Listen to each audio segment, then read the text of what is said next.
என் மகளை கொண்டாந்து கொடுத்துப்புட்டேன் சார். இங்கே பார்த்தீங்கன்னா இப்போ ஒட்டுமொத்த குடும்பமே சேர்ந்து வேலை கொடுமை பண்ணிக்கிட்டு இருக்குது. என்ன காரணம் அப்படின்னா எல்லாமே வந்துக்கிட்டு எல்லாம் வரதட்சணை சார்.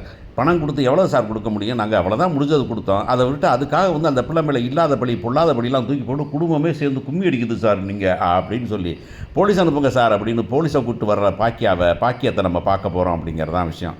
பாக்கியம் சாதாரணப்பட்ட ஆள் இல்லை, அவங்க வீட்டுக்காரர் அதை விட பெரிய ஆள். பொய் சொல்கிறத பற்றி கவலையே படாத மயில் அப்படிங்கிறது தான். இப்போ கடைசியாக என்ன முடிஞ்சது அப்படின்னாக்க வந்துக்கிட்டு சரவணன் வந்துட்டு நான் சொல்லிட்டா நீ தாங்க மாட்டீங்க அப்படின்னு சொல்கிறான். என்னத்தனா தாங்க மாட்டேடானாக்க இல்லை நான் தெரிஞ்ச விஷயம் உங்களுக்கு தெரிஞ்சால் தாங்க மாட்டீங்க அப்படின்னு சொல்கிறான். உடனே என்ன தாண்டா விஷயம் அப்படின்னா இவன் வந்து சொல்ல மாட்டேன்னு சொல்லியிருந்தது எப்போ அம்மா சொல்லிடாதீங்க மாமா வாங்க நம்ம பேசி தீர்த்துக்கலாம் அப்படின்னு புடுறி என் கையை அப்படின்னு சொல்லிவிட்டு எப்பா உங்களுக்கு தெரியுமாப்பா அப்படின்னா என்னடா தெரியுமா அப்படின்னா அவள் என்ன படிச்சிருக்கான்னு கேளுப்பா. அவள் என்ன படிச்சுன்னு சொன்னாப்பா அங்கே வந்துட்டு எம்ஏ இங்கிலீஷ். யார்ப்பா சொன்னது? அவங்க அப்பா அம்மா. இவளும் தான்ப்பா சொன்னான் எம்ஏ இங்கிலீஷ்னு சொன்னான். நீங்கள் வேலைக்கு அனுப்புனீங்களாப்பா? ஆமாம். அந்த ஸ்கூலுக்கு வேலைக்கு அனுப்பின திடீர்னு வேலையை விட்டு நிற்கிறேன், நான் வீட்டை பார்த்துக்கிறேன்னு சொன்னால் தெரியுமாப்பா? ஆமாம். அப்போ நான் இன்னொரு வேலைக்கு போகிறேன், கவர்மெண்ட் வேலைக்கு போகிறேன், பாஸ்போர்ட் வேலைக்கு போகிறேன், ஃபாரின் அனுப்புறதுக்கு வேலைக்கு போகிறேன்னு சொன்னான்ல. ஆமாம். அங்கே ஃபாரின் அனுப்ப வேலையெல்லாம் போகலப்பா. அங்கே போயிருந்தான்னு தெரியுமா உங்களுக்கு? அங்கே ஒரு ஹோட்டலில் வந்துக்கிட்டு டேபிள் துடைச்சிக்கிட்டு இருந்தாப்பா வேலைக்கு போகிறேன்னு சொல்லி. என்னது டேபிள் துடைச்ச பிள்ளையா? ஆமாப்பா, அங்கே டேபிள் துடைச்சிக்கிட்டு இருந்தா. நான் போய் கூப்பிட்டு வந்து என்னான்னு கேட்டால் இல்லை சர்டிஃபிகேட் தொலைஞ்சி வச்சு சர்டிஃபிகேட் வரட்டும்னா சரின்னு காலேஜுக்கு கூப்பிட்டு போனேன். காலேஜில் கூப்பிட்டு கொண்டு போய் சர்டிஃபிகேட்டுன்னு போனால் அங்கே அவங்க சொல்லிட்டாங்க இந்த மாதிரி ஒரு பிள்ளை காலேஜுக்கு வந்தால் தானடா சர்டிஃபிகேட்டே இருக்கும், அந்த பிள்ளை காலேஜுக்கே வரலடா, காலேஜ் ஜாயின் பண்ணடான்னு சொல்லிட்டாங்கப்பா. நானும் காலேஜுக்கு போகிற வரைக்கும் இந்த பிள்ளை கூப்பிட்டு காலேஜில் போய் நான் நம்பிக்கையாக போய் சர்டிஃபிகேட் வாங்கலான்னு போனேன்ப்பா. கடைசியில் சர்டிஃபிகேட்டே இல்லை, படிக்கவே இல்லை. படிக்கலையா? என்ன தான் படித்தா? 12ஆம் கிளாஸ் தான்ப்பா படிச்சிருக்கிறா அப்படின்னு ஒன்று.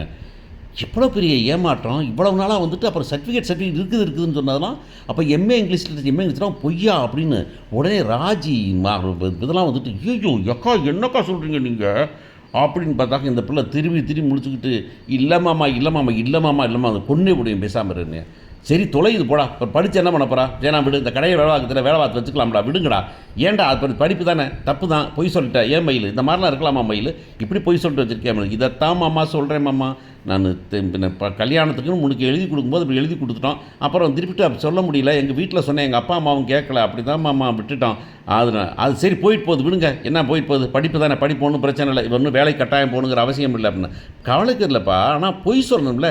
சரி விடு, ஒரு பொய் சொல்லி இது மட்டும் பொய் நடிச்சுக்கிட்டீங்களாப்பா அப்படின்னு.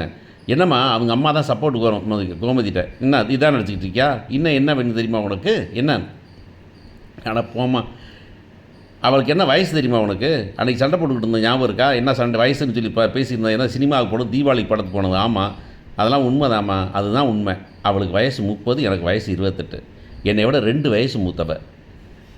இல்லை அப்படிலாம் இல்லையா? அந்த பற்றியா இப்போ திருந்துறாளை பற்றியா அட்டி பின்னி பிடிங்க அப்படின்னு சொல்லிட்டு ஆதார் கார்டிலே பார்த்துட்டேம்மா அவள் வயசு கூடமான்னு. ஆதார் கார்டெலாம் தப்பாக போடுறதுக்கு வழியே இல்லைம்மா. இவள் பொய்யை பற்றி உங்களுக்கு தெரியாதும்மா, எல்லா பொய்யும் சேர்த்து ஒட்டு மொத்தமாக சொல்லுவாம்மா அவள் அப்படின்னு சொல்கிறான். உடனே இந்தம்மா அப்படியே மயங்கி போய் கீழே விழுந்துடுது. உட்காந்துட்டு கேட்குது, என்னடி இவ்வளவு தான் பொய்யா, இன்னும் பொய் வச்சுருக்கியாடி?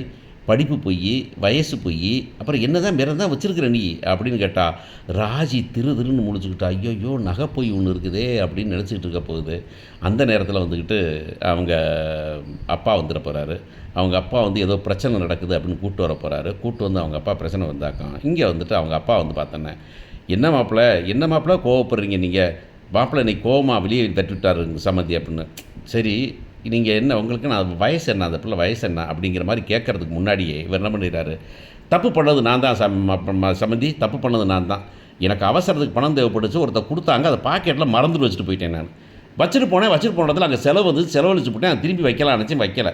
அதுக்காக மாப்பிள்ளை வந்துக்கிட்டு என் மகளை வந்துக்கிட்டு ஒன்றும் சொகுசாக ஒரு பாவமும் தெரியாத என் மயிலை வந்துட்டு அவர் கோபமாக பேசுகிறதும் என்னைய மரியாதைலாம் பேசினா அப்புறம் இல்லை.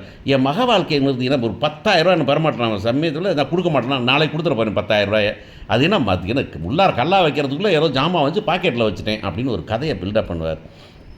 என்ன 10,000 ரூபாய்க்கு பேசினீங்கன்னு, என்னது அப்படின்னு இந்த பிள்ளை ஐயோன்னு தலையில் வைக்க போகுது. நீயா வாயில் விட்டுட்டியா அப்படின்னு சொல்லிட்டு, எப்பா 10,000 மட்டும் இல்லைப்பா, இந்த 10,000 இந்த 10,000டா அப்படின்னு. அவர் இருக்கார்லப்பா முனுசாமி 10,000 ரூபா கொடுத்தார்லப்பா, அந்த 10,000 வாங்கி பாக்கெட்டில் வச்சுட்டு போயிருக்காருப்பா, தெரியாது. அவர் என்ன கேட்டார் 10,000 ரூபானாரு. நான் என்னன்னு தெரியலன்னு பார்த்துக்கிட்டு இருந்தேன். சரி எங்கே வந்து கொடுத்தாங்க அக்கௌண்ட்னு தெரியல அப்படின்னு சொல்லிட்டு. உங்கள் கணக்கிலே இருக்காதுப்பா, 10,000 வந்துச்சுன்னு கணக்கே இருக்காது, அதனால தான் உங்களுக்கு தெரியல அப்படின்னு. அது மட்டும் இல்லைப்பா, அன்றைக்கி ஒரு ரூ. 1000 காணாம போச்சுன்னீங்கல்லப்பா, அந்த ரூ. 1000 இவர் தான் ஆட்டைய போட்டார் அப்படின்னு. அட கொடுமை எல்லாமே. ஏய்யா நீங்களாம் மனுஷனா ஐயா? என்னையா இவ்வளவு வச்சுருக்கோம், உன்னை நம்பியே வீட்டுக்குள்ளே வச்சுருக்கிறோம், உன்னை வந்து திட்டிவிட்டான், கோபமாக பேசிட்டான்னு நாங்கள் பேசிகிட்டு இருக்கிறோம், நீ என்னடா நான் இப்படி இருக்கிற நீயே அப்படின்னு சொல்லி அவன் சத்தம் போட்டுக்கிட்டு இருக்கிறத உடனே வந்துட்டு அந்த அம்மா ஃபோன் பண்ணுது. ஃபோன் பண்ணால் இங்கே பெரிய பிரச்சனை ஆகி போச்சுமா, இங்கே வந்துட்டு எல்லாம் தகராறு ஆகி போச்சு, மயிலை இனிமேல் வீட்டுக்கு கூட்டு போக வேண்டியதான், எல்லாம் தெரிஞ்சு போச்சு, இன்னும் நகை சமாச்சாரம் தான் தெரியல, அது தெரிஞ்சுன்னா முடிஞ்சு போச்சு கதை அப்படின்னு சொல்லிட போகிறாங்க. இப்போ போய் ராஜி போய் சொல்ல போகுது, அக்கா அந்த நகை விஷயத்த சொல்லிட்டிங்கன்னா பரவாயில்லை, ஒட்டு மொத்தமாக கழுவிட்டு போயிடலாம், இல்லைன்னா இல்லை அப்படின்னு சொல்லும்போது, என்னம்மா என்ன பண்ணுங்கிறாரு, இல்லை என்ன நகை அப்படின்னு சொல்லி கேட்டேன்னு. ராஜி அக்கா சொல்லுங்கள் அப்படின்னு. இல்லை அதில் கொஞ்சம் நகை வந்துட்டு அம்மா அப்பா போட்டதில் வந்துக்கிட்டு பத்தலை, அதனால் வந்து அப்படின்னு.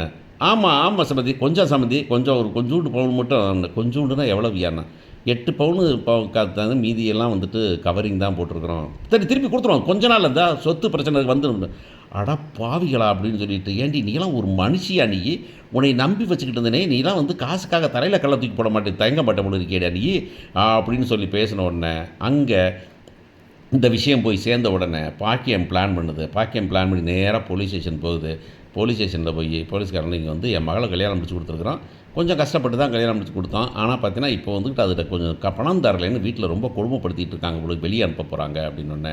இங்கே வரப்போகிறாங்க அவங்க பாக்கியம் மகள் போலீஸோடு வரப்போகிறாங்க. இங்கே இவங்க போகிறான் என்ன பண்ண போகிறாங்க, சரி பேக் பண்ணி வாமா மயில் போகலாம் அப்படின்னு கிளம்ப போகும்போது போலீஸ் வந்து நின்றுங்க அப்படின்னு, உள்ளார வாங்க எல்லாரும் அப்படின்னு. எங்கே போகிறீங்க, என்ன மிஸ்டர் பாண்டியன் என்ன பண்ணிகிட்டு இருக்கீங்க நீங்கள், ஏன்னா அந்த லேடி போலீஸ்னு சொல்ல போகிறாங்க, என்ன பண்ணிகிட்டு இருக்கீங்க, ஏன்னா வரதட்சணை குடும்பம் பண்ணிகிட்டு இருக்கீங்களா நீங்கள், இல்லை மிஸ்டர் அது இங்கே பாருங்க, நீங்கள் கல்யாணம் முடிஞ்சு கொஞ்ச நாள் தான் ஆகுது, அதுக்குள்ளே வந்து நீங்கள் வந்துக்கிட்டு வீட்டை விட்டு வெளியேறிட்டீங்கன்னா அந்த வெளியே போயிட்டு இருக்குது, நான் தான் பார்க்குறேனே, நீங்கள் மரியாதை பண்ணுங்கள், இல்லை வந்துட்டு கேஸ் எடுத்தால் ஒட்டுமொத்தமாக குடும்பத்தோடு கொண்டே உள்ளார வந்து ஜெயிலில் உட்கார வச்சுருவேன் அப்படின்னு சொல்ல போகிறாங்க. பாண்டியன் திருதுன்னு என்ன ஆளுகள்கிட்ட சிக்கனமுடா சாமி அப்படின்னு சொல்லிட்டு இருக்க போகிறாரு. அப்போ செந்தில் என்ன பண்ணுறது தெரியாமல் முடிச்சுட்டு செந்தில் சொல்ல போகிறான், மயில் வா உள்ளே போகணும், பாமான்னு நீ உள்ளே போ அப்படின்னு. உள்ளே போகும்போது இவங்கள்ட்ட உள்ளார போகிறாங்க. இங்கே பாருங்கள், கல்யாணம் முடிச்சு அந்த பொண்ணை கூப்பிட்டு வந்தோம், அந்த பொண்ணை வந்து வரதட்சணை கொடுமையில் அனுப்புகிறோன்னு சொல்லிங்க, அனுப்பலை, இருந்தா வச்சுக்கலாம், ஒன்றும் பிரச்சனை இல்லை. ஆனால் இவன் யாருன்னே தெரியாது, ரெண்டு பேரும் இந்த வீட்டை பக்கம் நினைச்சு பார்க்கக்கூடாது, அந்த கிக அப்படின்னு இந்த பக்கம் வர்றதோ கொள்றதோ ஆகக்கூடாது அப்படின்னு செந்தில் சொல்ல போகிறான், சரவணன் சொல்ல போகிறான். அப்போ சம்மந்தி அப்படின்னாங்க, சம்மந்தின ஒரு பாண்டியன் அந்த பக்கம் திரும்ப போகிறாரு, கோமதி இந்த பக்கம் தலையை திருப்ப போகிறாங்க. திருப்ப பண்ணிட்டு இவங்க எல்லாம் வந்து சோகமாக உட்காந்துருக்க போகிறாங்க. என்ன நடக்க போகுது, இப்போ மீனா வருவாங்க, மீனா வந்து இந்த குடும்பத்தை வந்து எல்லாத்தையும் எந்திரிச்சு உட்கார வச்சு பேசுவாங்களா, இல்லை அவங்களும் சேர்ந்துட்டு மொத்து விடுவாங்களா மயிலை அப்படிங்கிறத பொறுத்துன்னு தான் பார்க்கணும். பார்ப்போம்.